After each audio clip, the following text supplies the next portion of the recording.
nongeye kukubwira ngo umeze ute ahantu hose uhereye mu gihugu cy'u Rwanda cyangwa se hanze y'igihugu cy'u Rwanda, ubwo ndavuga mu mbibi y'igihugu cy'u Rwanda, mu bindi bihugu tugiye duturanye haba ari muri Afurika cyangwa se ku yindi migabane.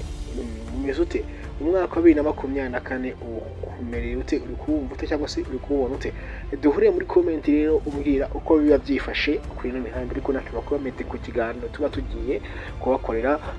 Ubwo ni ikiganiro kijyanye na Pamela ndetse na Deben ndetse na Fastori cyangwa se nyakubahwa Madamu Jeannette Kagame,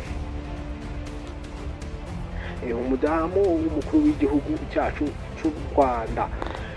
Niba biri kuri ino mihanda cyangwa se iba birimo aragenda bituredinga hanze, ubwo uyu mubyeyi yageraga gutya akemerera umukobwa muzi ni nka Pamela hamwe n'umutware we ngo basigaye bitwa umugore n'umugabo, akabemerera inka ndetse yaje kuyibashikiriza.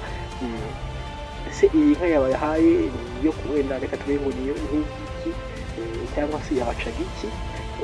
Iyi nka ihatse iki muri make? Nicyo tugiye kurebera hamwe rero. Iyi nka yabaye yahabwa Deben ndetse n'umutwari we Pamela. Iyi nka uburyo n'impamvu bayihawe nibyo tugiye kugarukaho, ariko tutaraho ngaho gusa turaza no kugaruka ku musore wacu Krisizi ndetse n'abarundi uburyo nawe byifashe.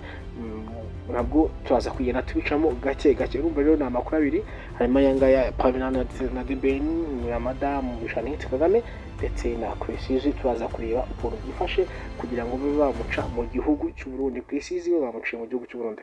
Reka rero duhere kuri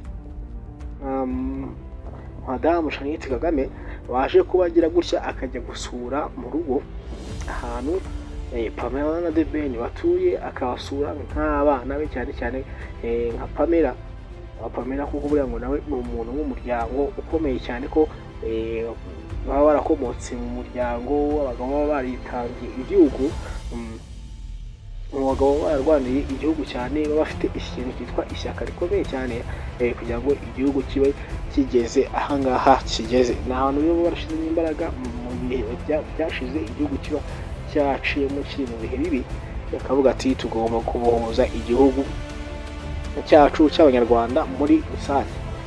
Yaje kugira gutya rero, yigezaga aboneka mu bukwe bwabo, ariko yaje kugira gutya arabasura nk'uko muri kubibona. Bagiye banifotoza, hari ibirori, abantu bishimye bariye ndetse banishimiye nk'uko barangije umwaka wa 2023 ari amahoro, cyangwa se bari blessed cyangwa se ari abanyamugisha.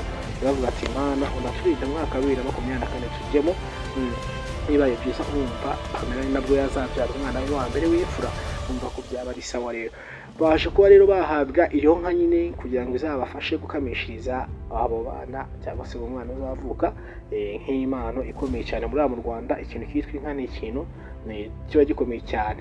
Nabo si ibyo gusa rero, bavuze ko bagomba gukura ubwatsi ku nka bahawe, kuko ubundi basanzwe biyubashye, ntabwo ari muri abantu wenda baba bari kuvuga ngo bari gufashwa nk'uko wafasha nyine nk'umuntu utishoboye. Oya, ahubwo nta bantu nyine baba bari kwiteza imbere, buri muntu basanzwe batera imbere, ahubwo bavuga ati reka natwe dufashe abana bacu twabonye bakura ndetse bahesheje igihugu ishema nka Deben nk'umuziki nyarwanda. Byo bagenda bavuga ngo Deben mu bindi bihugu byo hanze, bahita bavuga ati Deben uturuka mu gihugu cy'u Rwanda. Urumva ko ari ibintu byiza rero cyane kuba umubyeyi nk'uriya wiyubashye w'umukuru kandi umudamu w'umukuru w'igihugu yavuga ati abana banjye nanjye ngomba kubaha inka, baha inka rwose bakajya bakanyisha amata, nabo bakanywa amata bakumva uko bimeze. Nuko rero byari byifashe.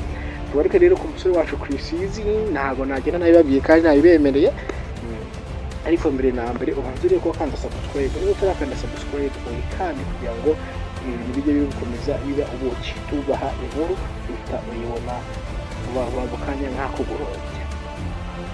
Ujye ubanza no kunzogera. Tudatinze rero, izi Krisizi mpanuzi n'umusore mu Rwanda wagiye ukoma mu ngoma nyinshi. Fasta abafiteho amashu, abafitiraho iby'abana, akubitiraho na Bana ari kumwe na Shafi, urumva ko ni ibintu bikomeye cyane. Yagiye akorana na ba Kiku indirimbo, agenda izi umuraperi yabahaye indirimbo isura bizi izi nta kintu atabakoreye. Umva ko izi ni umuntu umaze kugira izina rikomeye cyane muri iki gihugu cy'u Rwanda, hamwe na management ye imufasha ari we Jumia Giti Business Group.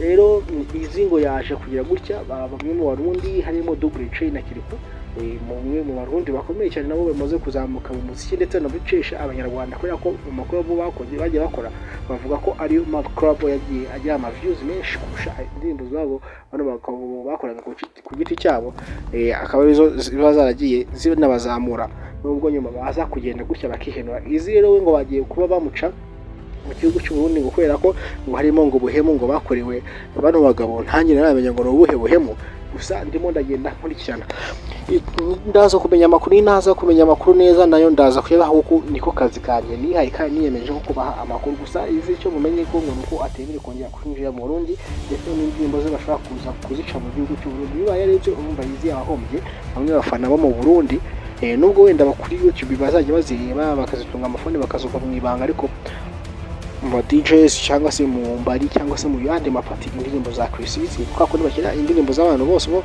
baba star, urumva ko ntabwo zaba zibye, urumva ko n'ubundi cyo ari igihombo gikomeye cyane ku musare nkuriya ababuze indi audience. Mubwira ngo we twabanye rero, wakoze kunkurikirana, n'ugenda udakanze like, comment na subscribe kugira ngo ibintu biri fresh. Bye bye.